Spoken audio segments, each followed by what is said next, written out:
Saint Thomas d'Aquin est né en Italie, à Aquino, vers 1225, c'est pour ça qu'on l'appelle Thomas d'Aquin, c'est francisé, et il meurt en 1274. Et dès son plus jeune âge, Thomas est promis à la carrière ecclésiastique, et il va devenir moine, devient un moine dominicain. Il est très curieux et s'intéresse à plein de domaines de la pensée, et va s'engager peu à peu dans une carrière universitaire qui va finalement l'occuper toute sa vie. À l'époque, au Moyen-Âge, lorsqu'on fait des études, on ne reste pas à faire ses études dans une seule et même université. En fait, on voyage à travers l'Europe pour recueillir des savoirs, des cours de différents maîtres, de différents spécialistes. Et donc, on fait un parcours, une itinérance à travers les grandes universités européennes. Et donc, à 20 ans, Thomas d'Aquin part poursuivre ses études à l'université de Paris, université de Paris qui n'existe alors que depuis une petite cinquantaine d'années, mais c'est déjà l'université la plus prestigieuse en matière de théologie. L'université de Paris, qui a été fondée par Robert de Sorbon, c'est-à-dire la Sorbonne. Et c'est là que Thomas d'Aquin va découvrir Aristote, dont on vient finalement de retrouver les textes et auxquels il va consacrer ses livres les plus importants, notamment en matière de pensée politique. Thomas d'Aquin développe une méthode qui, par la suite, sera considérée comme la méthode traditionnelle à l'université et plus généralement dans les études. C'est la méthode scolastique. La méthode scolastique, le terme vient du latin scola, qui signifie école, donc c'est une méthode dite d'école, en français, scola a donné par exemple scolaire. Cette méthode conduit Thomas d'Aquin à chercher des voies pour concilier la philosophie grecque et la doctrine chrétienne. Thomas d'Aquin, tout comme Albert le Grand, qui est son maître, sont des penseurs qui cherchent à concilier la foi et la raison, considérant que la foi n'est pas incompatible avec la raison et qu'on peut trouver un équilibre et une harmonie entre la foi et la raison. Alors, comment concrètement se réalise cette méthode scolastique? Eh bien, déjà, elle est fondée sur l'étude des textes, notamment des textes des anciens, et elle s'exprime par la voie de commentaires. On lit un auteur, puis on le commente en organisant un débat entre les idées du texte, une confrontation entre les arguments développés au sein du texte. Et Thomas d'Aquin écrit ainsi un grand nombre de commentaires des évangiles, mais aussi d'auteurs, et notamment des philosophes grecs.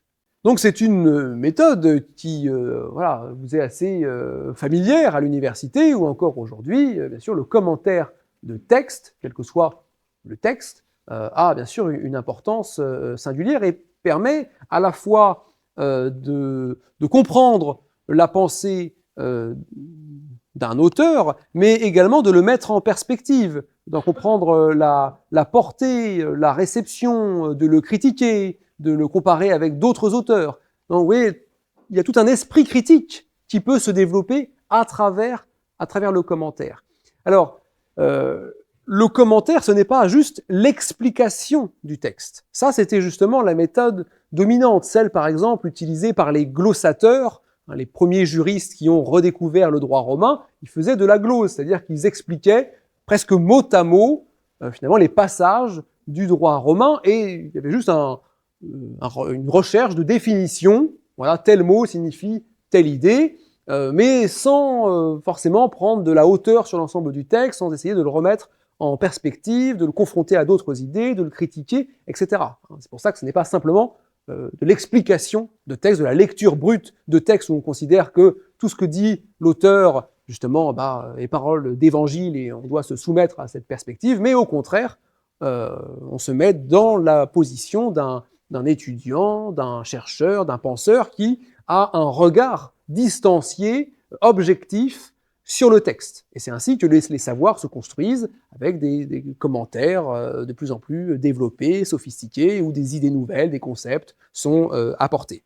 C'est pour ça que un certain nombre de textes classiques sont lus et relus de génération en génération, mais on trouve des choses différentes, on les fait discuter avec des perspectives qui restent inédites.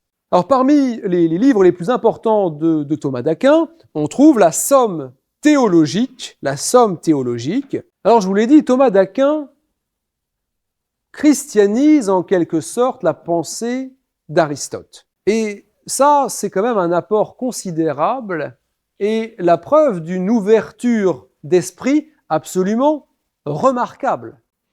Remettons-nous dans le contexte. Thomas d'Aquin découvre des textes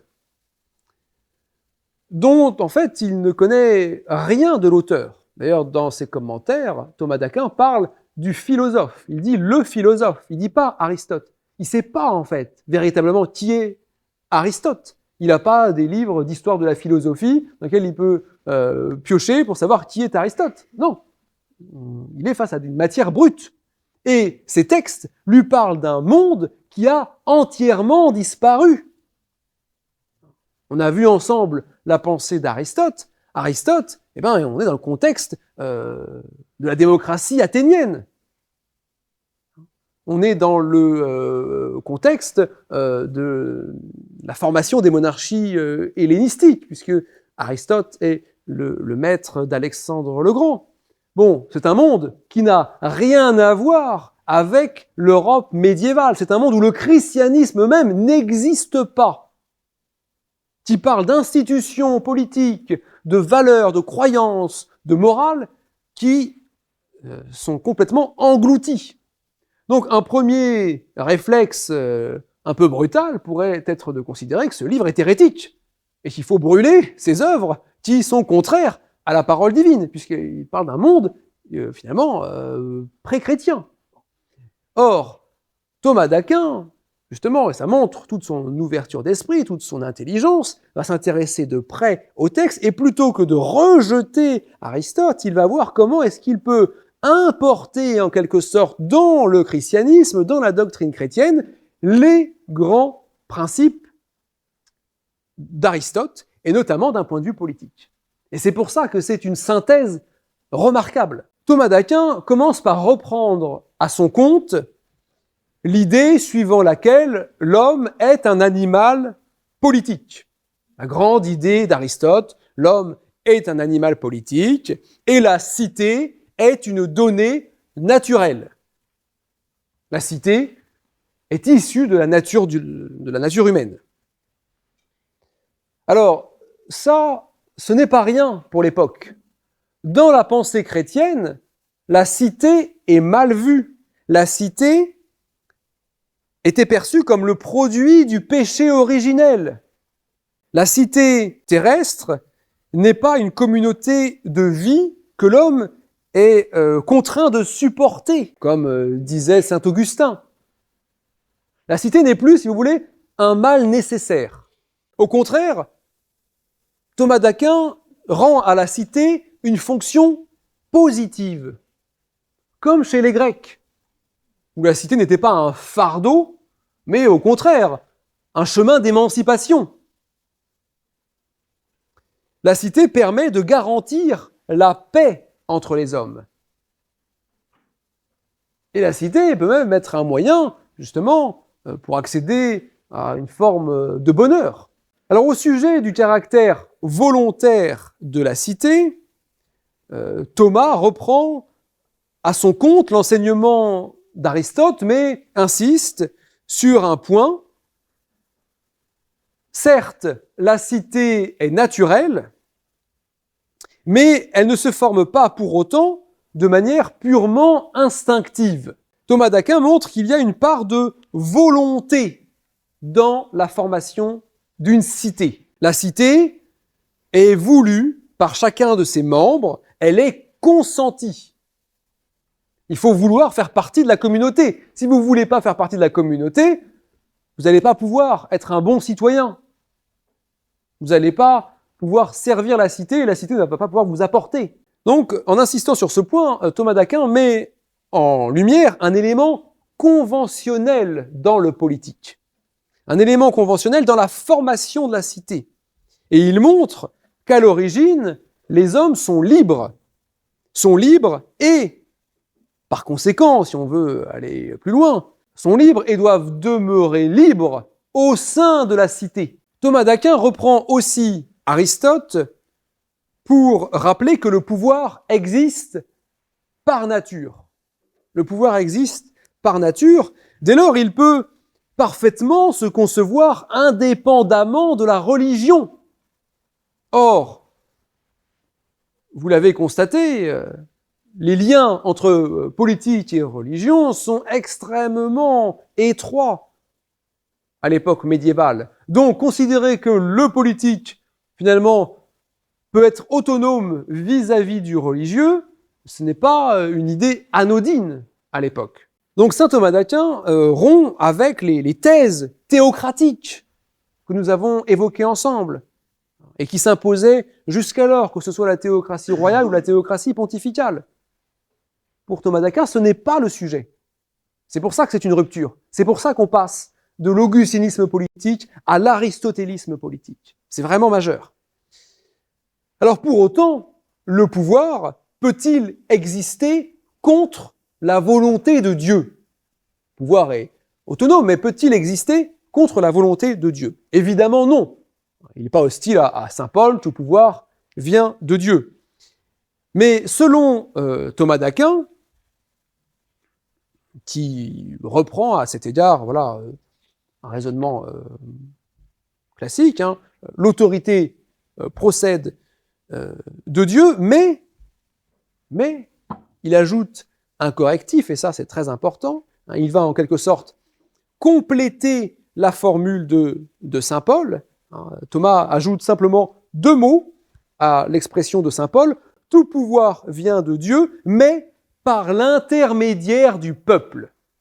Tout pouvoir vient de Dieu, mais par l'intermédiaire du peuple. Omnis potestas ad Deo per populum, en latin. Per populum. Par l'intermédiaire du peuple. Ça n'a l'air de rien, mais c'est une véritable révolution dans l'histoire de la philosophie et de la pensée politique. Dieu ne choisit pas, en quelque sorte, précisément la personne des gouvernants. Ce n'est pas de son ressort, en quelque sorte, ça n'intéresse pas Dieu, de même que le régime politique. Le pouvoir vient de Dieu, mais ça ne veut pas dire pour autant que Dieu règle dans les détails l'ensemble des choses politiques. Et qui va s'occuper des détails? Eh bien, Thomas d'Aquin dit par l'intermédiaire du peuple. Ce n'est pas le roi, ce n'est pas l'empereur, ce ne sont pas les seigneurs, c'est le peuple. Or, dans quelle société on considérait qu'il fallait passer par le peuple? Dans la démocratie athénienne. D'où l'importance de la lecture par Thomas d'Aquin de penseurs comme Aristote. Et vous voyez le pont considérable qui s'effectue là sur plus d'un millénaire, où on a une forme de christianisation, alors on peut pas dire de principe démocratique, mais vous voyez quand même, voilà, le peuple est considéré comme la source du pouvoir temporel, la source du pouvoir politique. Et ça, c'est un changement énorme. On pourrait presque dire que si Thomas d'Aquin ne relie pas Aristote, ne le christianise pas Aristote, la naissance de la démocratie telle qu'on l'entend aujourd'hui en Occident est impossible. Ça, c'est vraiment, ça nous apparaît comme des balbutiements, mais c'est un changement de perspective radical. Dans le système théocratique de l'augustinisme politique, le peuple ne compte pas. Jamais on se demande que pense le peuple. Non, c'est pas le sujet. Vous voyez ? Et donc ça, c'est un changement radical dans la vision du monde et dans la vision du pouvoir. Alors, si on considère qu'il faut passer par l'intermédiaire du peuple, eh ben, il y a une autre question qui va se poser. Que faire si le pouvoir civil agit en contradiction avec les règles divines? Que faire si on est manifestement en présence d'un tyran, d'un chef politique qui ne respecte pas les commandements divins? Est-ce qu'on peut dire que là, tout pouvoir vient de Dieu et qu'il faut se conformer? Là, justement, le par l'intermédiaire du peuple revêt toute son importance, une importance capitale ici. Que faire, justement, lorsqu'un tyran méprise les lois supérieures? Alors, Thomas estime que le principe est le respect de l'autorité politique, comme saint Paul. Évidemment, la question politique est secondaire pour le chrétien. Mais si les gouvernants s'opposent frontalement à la volonté divine, il est, d'après Thomas d'Aquin, possible de désobéir et éventuellement de renverser un tyran. Et ça, c'est quand même pas la moindre des affirmations dans l'Europe médiévale. C'est quand même envisager la possibilité de renverser un roi. Et Thomas d'Aquin va développer très finement cette idée. Thomas d'Aquin pose plusieurs conditions. Il ne s'agit pas de renverser un tyran comme ça du jour au lendemain, sans condition, par la force. Non, ça ne doit pas marcher comme ça. Il faut des conditions, en quelque sorte, juridiques pour mettre un terme au règne d'un tyran. Première condition, l'injustice du tyran, des gouvernants, doit être manifeste. Il faut que, vraiment, il y ait un comportement particulièrement injuste, qui soit évident et en fait qui suscite une forme d'unanimité ou du moins de majorité. Deuxième condition qui est très importante pour Thomas d'Aquin, c'est que le remède ne doit pas être pire que le mal. Le remède ne doit pas être pire que le mal. C'est une remarque qui doit nous faire réfléchir aussi à notre époque. C'est bien de renverser un tyran, mais si on se pose pas la question de ce qui va advenir après, eh ben, finalement, on peut provoquer des monstruosités politiques, sociales, qui en fait peuvent être encore plus graves. D'accord de renverser un dictateur, par exemple, à notre époque, bien sûr, mais la question que Thomas d'Aquin pose, c'est que va-t-il se passer après? Si après, finalement, ce renversement du tyran aboutit à un régime politique encore pire, qui aboutit à encore plus de morts, encore plus de souffrances, eh ben, il faut se poser la question de la pertinence de ce renversement. Et puis, troisième condition, la révolte doit résulter d'une initiative publique. La révolte doit résulter d'une initiative publique. Le peuple peut légitimement destituer le roi parce que c'est lui qui l'a institué. Tout pouvoir vient de Dieu par l'intermédiaire du peuple. Mais il faut que ce soit public, ça ne peut pas être un complot secret où on assassine le tyran. Non, il faut qu'il y ait un vrai mouvement populaire. Alors, comment procéder? Comment le peuple peut-il faire? Thomas d'Aquin envisage plusieurs possibilités. Il peut déjà y avoir un acte normatif, par exemple une assemblée importante qui va adopter un texte, une sorte de senatus consulte. Il peut aussi y avoir un vote populaire. Le peuple vote ou fait officiellement entendre son désaccord, sa défiance.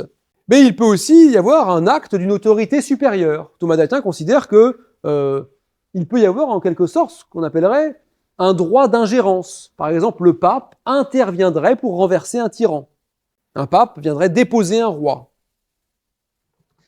Alors, pour Thomas d'Aquin, et là on voit aussi l'aspect de la foi qui est importante, un peuple qui le mérite, qui mérite vraiment de mettre un terme à cette tyrannie, peut bénéficier d'une action divine. Voilà. Dieu, dans sa miséricorde, ne laissera pas éternellement un peuple qui le mérite sous le joug d'une affreuse tyrannie. Donc il y a aussi un élément surnaturel, en quelque sorte.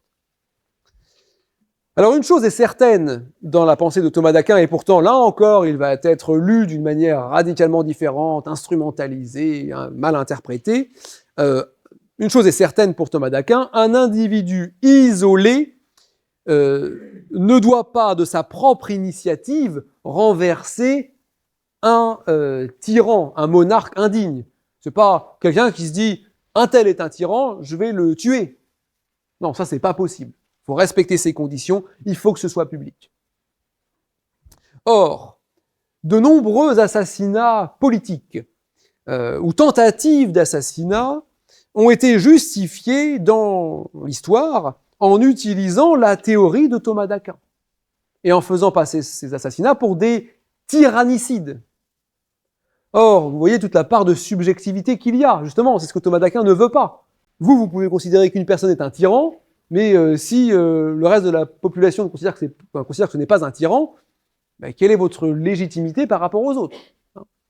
Donc ça c'est vraiment un argument important parce que de nombreux complots, de nombreux assassinats vont reprendre, parfois textuellement, Thomas d'Aquin. C'est le cas par exemple après l'attentat du Petit Clamart en 1962 contre le général de Gaulle, qui est une tentative d'assassinat contre de Gaulle, et justement, notamment Jean-Bastien Thierry, qui est l'organisateur de cet attentat, lors de son procès, il va utiliser Thomas d'Aquin et sa théorie du tyrannicide en expliquant que voilà, de Gaulle est devenu un tyran et donc il se sentait légitime, que ce soit aux États-Unis aussi avec de nombreux assassinats politiques comme Lincoln, où voilà aussi la théorie du tyrannicide va être employée. Il y a eu des dizaines comme ça d'explications. Or, quand on lit Thomas d'Aquin, ce n'est pas du tout un feu vert pour tuer quelqu'un qu'on considère simplement comme un tyran. Il y a des conditions, parce que sinon, c'est l'instabilité, le désordre politique, et ce n'est pas un blanc-seing pour aller renverser ou assassiner un gouvernant. C'est une théorie beaucoup plus subtile et sophistiquée que cela. Donc Thomas d'Aquin accorde à la cité, au pouvoir et à la loi une place autonome, indépendante de la volonté divine. Et ce faisant, il met un coup d'arrêt aux tendances théocratiques de la papauté. Encore une fois, soulignons son courage. C'est un homme d'église, Thomas d'Aquin. Or, ce qu'il dit n'est pas du tout favorable à la théocratie pontificale. On voit qu'il y a une grande liberté intellectuelle. Donc il y a désormais une place naturellement reconnue pour une intervention purement humaine dans la politique, une place pour les autorités civiles. Alors ce qui est intéressant aussi chez Thomas d'Aquin, c'est pour ça que c'est un vrai penseur politique, même si il ne s'est bien sûr pas intéressé qu'à la politique, loin s'en faut, Thomas d'Aquin propose sa propre théorie des régimes politiques. Et là on voit encore une fois la question de l'influence des Grecs, et notamment d'Aristote, sur Thomas d'Aquin. On voit que Thomas d'Aquin est nourri de la pensée d'Aristote. Parce que la question des régimes politiques, on ne se la pose plus au cœur du Moyen-Âge. On ne se demande pas si c'est mieux d'être en monarchie, en démocratie ou en aristocratie. Non, c'est une question qui est complètement obsolète. Or, avec la redécouverte d'Aristote, à nouveau, en Europe, on va s'interroger sur le meilleur régime politique. Or, rien que ça, c'est une remise en cause de l'ordre monarchique. Et si on peut s'interroger sur la pertinence d'un régime politique, ça veut dire qu'on peut remettre en cause le pouvoir du roi, par exemple. Voilà. Et donc, c'est quand même très lourd de conséquences. Donc, Thomas d'Aquin propose sa propre théorie des régimes politiques. La monarchie, faut pas s'en étonner, on est dans le contexte médiéval, la monarchie, lui, paraît être le régime idéal, intellectuellement parfait, pour plusieurs raisons. Il y a d'abord une raison théologique. La monarchie est le régime qui, d'après lui, se rapproche le plus dans l'exercice du pouvoir de la manière dont Dieu régit l'univers. Il y a une raison aussi philosophique. D'après Thomas d'Aquin, toute la nature tend vers la recherche de l'unité. Et donc le pouvoir lui-même a besoin de ramener la multiplicité vers l'unité. Et puis il y a une raison historique, d'après Thomas d'Aquin. L'expérience prouve que les monarchies sont les gouvernements les plus stables et que les autres formes de régime politique conduisent le plus souvent à la discorde, au déclin ou à la guerre. Alors, cependant, la monarchie présente aussi des inconvénients, car les qualités du régime sont subordonnées à la personne qui exerce le pouvoir. Évidemment, le monarque peut devenir un tyran. Donc, c'est aussi un danger, c'est aussi un risque. Donc, la monarchie est un régime parfait lorsque le roi recherche l'intérêt général, recherche le bien public. Oui, c'est encore une fois cet idéal de la monarchie éclairée. Or, lorsque il n'y a plus un roi mais un tyran, eh ben là, on est dans un régime tout autre, et autant la monarchie bien gouvernée peut être le meilleur des régimes, autant la tyrannie est pour Thomas d'Aquin l'un des pires régimes. Or, c'est une dérive courante, bien sûr, de la monarchie que de devenir une tyrannie. Donc, c'est pourquoi Thomas d'Aquin estime que dans la pratique, et là aussi c'est quand même pas rien de dire ça, dans la pratique, il faut préférer un autre régime à la monarchie. D'accord ? Son régime idéal, parfait, c'est la monarchie éclairée. Mais dans les faits, il y a un risque. Donc, il faut préférer autre chose. Et finalement, il estime, comme Aristote, que le gouvernement le plus efficace est celui qui allie les vertus des différents régimes. Il faut aller piocher un peu dans la démocratie, un peu dans la monarchie, un peu dans l'aristocratie. Bref, c'est en quelque sorte le gouvernement mixte. Encore une fois, et le retour des anciens. Alors, ce gouvernement mixte présente plusieurs avantages. Déjà, c'est un gouvernement dans lequel tous les citoyens sont associés au gouvernement pour préserver la paix sociale. On ne peut pas nier totalement le consentement d'un individu. Donc il faut qu'il y ait un élément, une tendance du moins démocratique. Et puis, dans ce régime, il faut aussi que les plus méritants, que les plus compétents, que les plus qualifiés accèdent aux magistratures, accèdent aux fonctions publiques, voire assurent le gouvernement. Pour Thomas d'Aquin, évidemment, il faut donner le pouvoir à ceux qui ont le savoir, qui sont capables de diriger les affaires publiques. Donc il y a une tendance aristocratique, les meilleurs. Et puis, il faut un chef. Une cité n'est bien gouvernée que s'il y a un chef à sa tête qui va favoriser l'unité de la cité. Et donc, il faut qu'il y ait aussi une tendance monarchique. Cette manière de concevoir le pouvoir, vous voyez, qui n'est pas la démocratie athénienne, qui est une démocratie directe, cette manière de concevoir le pouvoir est perçue comme assez proche de ce que nous appelons aujourd'hui une démocratie.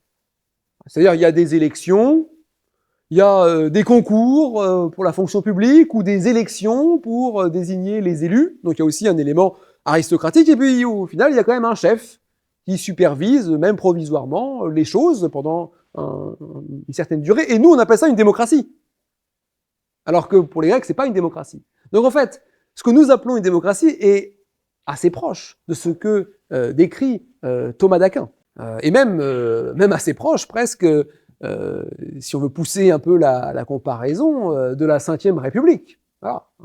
C'est-à-dire, on a tous ces éléments qui sont particulièrement présents. La doctrine de Thomas d'Aquin permet donc l'éclosion d'un pouvoir civil autonome. Et c'est pour ça qu'elle a eu une importance considérable dans la formation de la pensée politique, juridique, moderne, et dans la formation de l'État moderne. Thomas d'Aquin met véritablement un frein aux velléités théocratiques qui ont marqué les siècles précédents, et sa réflexion permet de penser à nouveau une organisation politique indépendamment de la religion. Et dès l'origine, cette conséquence a été perçue. La pensée de Thomas d'Aquin, ce qu'il faut bien comprendre, c'est qu'au début, elle a été rejetée par l'Église. On l'a vu ensemble par rapport à l'idéal théocratique des papes. Évidemment, ce que dit Thomas d'Aquin, ça ne plaisait pas aux papes. Mais progressivement, elle a fait son chemin et elle a été adoptée définitivement. Et Thomas d'Aquin a été canonisé au XIVe siècle et puis proclamé docteur de l'Église par le pape Pie V au XVIe siècle. Et donc sa doctrine, qui était au début marginale, vue d'un œil méfiant, est devenue progressivement la doctrine dominante de l'Église vis-à-vis du pouvoir. C'est ainsi qu'on a complètement quitté les rives de l'augustinisme politique pour embrasser l'aristotélisme politique, qui est donc une synthèse entre l'Antiquité et la période médiévale, une christianisation de la philosophie grecque.